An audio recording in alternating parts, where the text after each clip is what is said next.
আগামী শনিবার সকাল 10টায় রেলি এবং সকাল 11টা থেকে স্ব অফিস ছাদ এবং আঙিনা পরিষ্কার রাখার যে আমাদের যে ঘোষণা মাননীয় প্রধানমন্ত্রীর, সেটাকে এগিয়ে যাওয়ার লক্ষ্যে অথবা সুন্দর করার লক্ষ্যে চট্টগ্রামরে পরিচ্ছন্ন, সবুজ, স্বাস্থ্যকর ও নিরাপদ নগর হিসেবে গড়ে তুলিবার লাই নাগরিকসকলের সচেতন অংশগ্রহণের উপর গুরুত্ব দিয়ে চট্টগ্রাম সিটি কর্পোরেশনের মেয়র ডাক্তার শাহাদাত হোসেন। আমাদের মূল লক্ষ্য হচ্ছে প্রথমে পরিবর্তনটা কিন্তু আমার কাছ থেকে আসতে হবে। পরিবর্তনটা আমার কাছ থেকে যতক্ষণ না আসবে, আমি আসলে একটি নগরকে কিংবা সমাজকে, রাষ্ট্রকে আসলে বদলাতে পারবো। মঙ্গলবার চট্টগ্রাম সার্কিট হাউসত জেলা প্রশাসনের আয়োজনে পরিচ্ছন্ন করি নগরগ্রাম গড়ি নান্দনিক চট্টগ্রাম শীর্ষক প্রস্তুতিমূলক সভাত প্রধান অতিথির বক্তব্য মেয়র এহতা হইয়ে আমার কথা হচ্ছে, এই যে দায়িত্ববোধের জায়গায় যখনই আপনার কাছে একটা এটা কিন্তু যার যার দায়িত্ব তার কাছে কিন্তু মেসেজটা চলে যাচ্ছে, কাজে তার এটা ড্রাইভার তাকে নিতে হচ্ছে এবং যতক্ষণ না পর্যন্ত সেটা না করছে সেখানে রেড সিগন্যাল রয়ে যাচ্ছে এবং সেটা আমি দেখতে পাচ্ছি যেটা হচ্ছে না, এবং আমি তাকে বারবার বলছি যেটা হয়নি, যে একটা মনিটরিং সিস্টেমের মধ্যে আনাটা খুব জরুরি এবং সেটাই আমাদের চট্টগ্রাম অ্যাপস এর মাধ্যমে আমরা সেটা করেছি।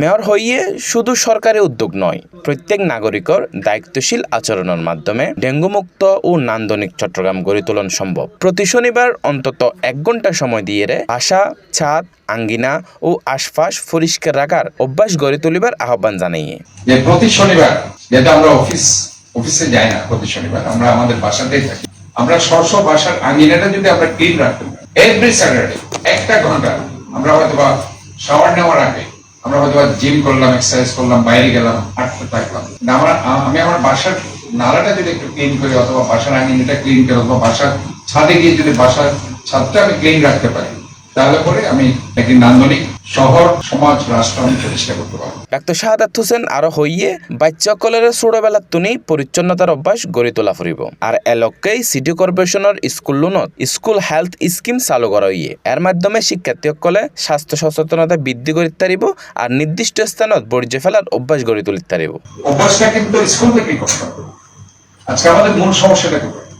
মূল সমস্যা হচ্ছে আমরা স্কুল থেকে তাদেরকে ওইভাবে আমরা অথবা গঠন করতে পারি, এটা আমাদের ব্যর্থ। আমার মনে হয় এই যে কথাটা আপনি বলেছেন, এটা প্রত্যেকটা স্কুলে, আমি এখন সিটি কর্পোরেশন স্কুলগুলোতে আমি শুরু করেছি।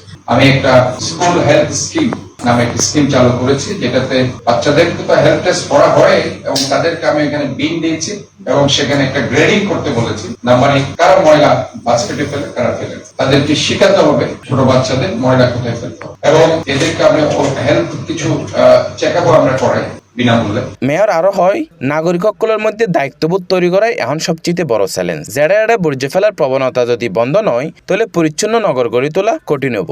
সবাই বিভাগীয় কমিশনার, জেলা প্রশাসক, পুলিশের ঊর্ধ্বতন কর্মকর্তা, বিভিন্ন সরকারি বেসরকারি দপ্তরের প্রতিনিধি, সাংবাদিক ও সুশীল সমাজের প্রতিনিধিসকল উপস্থিত আছিল। আসলে আমাদের শহরের প্রতিদিন যে ময়লা উৎপাদন হয় সেটা হচ্ছে 3200 মেট্রিক টন, মানে 3200 মেট্রিক টন ময়লা উৎপাদন পার ডে। আমরা 2200 মেট্রিক টন ময়লা পার ডে কালেকশন করি। আমাদের যে চ্যালেঞ্জটা থেকে যায় সেটা হচ্ছে 1000 মেট্রিক টন পার ডে। এখন জিজ্ঞেস করতে পারেন কিভাবে ময়লাটা কালেকশন করতে পারি না।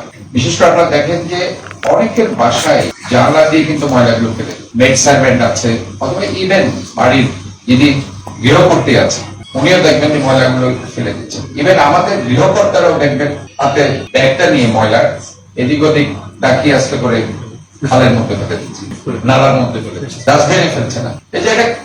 এই যে সিভিক অ্যাওয়ারনেস, এটা আমরা ট্রাই করছি, এটা দিস ইজ ভেরি ইম্পর্টেন্ট। এই সিভিক অ্যাওয়ারনেস ডেভেলপ করাটা আসলে আমাদের সবচেয়ে বড় দিক। সকাল 10টায় রেলি এবং সকাল 11টা থেকে।